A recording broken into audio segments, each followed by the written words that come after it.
রুবিওলার উপসর্গ নিয়ে বরিশালে ১১৫ শিশু হাসপাতালে। বিবির পুকুর পাড়ে অবৈধ বক্সিং মেশিন জব্দ, বিসিসির অভিযান। সেবাচিমে ২০ বেডের শিশু ওয়ার্ডে রোগী ভর্তি ৮৮ জন। স্ত্রীর বিরুদ্ধে পরকীয়ার অভিযোগ, দুধ দিয়ে গোসল করলেন স্বামী। বাউফলে জেলেদের ৬ মেট্রিক টন চাল আত্মসাতের অভিযোগ। খোলা সয়াবিন তেলের দাম লিটারে ১০ টাকা বেড়েছে। বরিশাল আইনজীবী সমিতির নির্বাচনে বিএনপি পন্থী নিরঙ্কুশ বিজয়।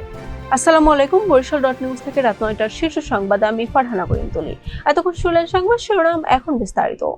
বরিশাল বিভাগে নতুন করে হাম বা রুবিওলার উপসর্গ নিয়ে ২৪ ঘন্টায় আরো ১১৫ শিশু হাসপাতালে ভর্তি হয়েছে।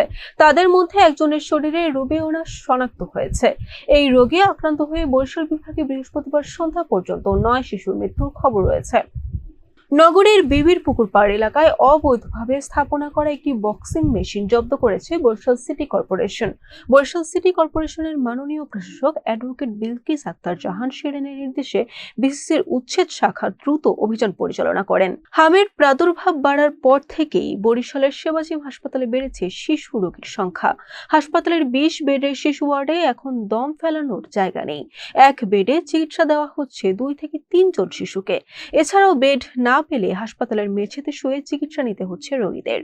পটুয়াখালীর কলাপাড়ায় পরকীয়ায় আসক্ত স্ত্রীকে আর কখনো ঘরে না তোলার প্রতিজ্ঞায় গ্রামবাসীর উপস্থিতিতে দুধ দিয়ে গোসল করেছেন জাহাঙ্গীর হাওলাদার নামে এক যুবক। বৃহস্পতিবার দুপুরে উপজেলার চাকমাইয়া ইউনিয়নের আনিপাড়া গুচ্ছ গ্রামে এ চাঞ্চল্যকর ঘটনা ঘটে। পটুয়াখালীর বাউফল উপজেলার কালাইয়া ইউনিয়নে জেলেদের জন্য বরাদ্দ সরকারি ভিজিএফ এর প্রায় ৬ মেট্রিক টন চাল আত্মসাতের অভিযোগ উঠেছে। বৃহস্পতিবার বিকেলে ইউনিয়ন পরিষদ কার্যালয়ের সামনে জেলেদের উপস্থিতিতে বস্তা গণনার সময় এই অনিয়ম ধরা পড়ে। ঈদ উল ফিতরের আগে থেকেই বাজারে একটু একটু করে খোলা সয়াবিন তেলের দাম বাড়ছিল। ঈদের পরও সেই ধারা অব্যাহত রয়েছে। গত এক সপ্তাহে খুচরা পর্যায়ে খোলা সয়াবিন তেলের দাম লিটারে প্রায় ১০ টাকা বেড়েছে। বরিশাল জেলা আইনজীবী সমিতি নির্বাচনে বিএনপি সমর্থিত প্যানেল নিরঙ্কুশ বিজয় পেয়েছে। সব পদেই জামায়াতে ইসলামী সমর্থিত প্যানেলের প্রার্থীদের বিপুল ভোটের ব্যবধানে পরাজিত হয়েছেন।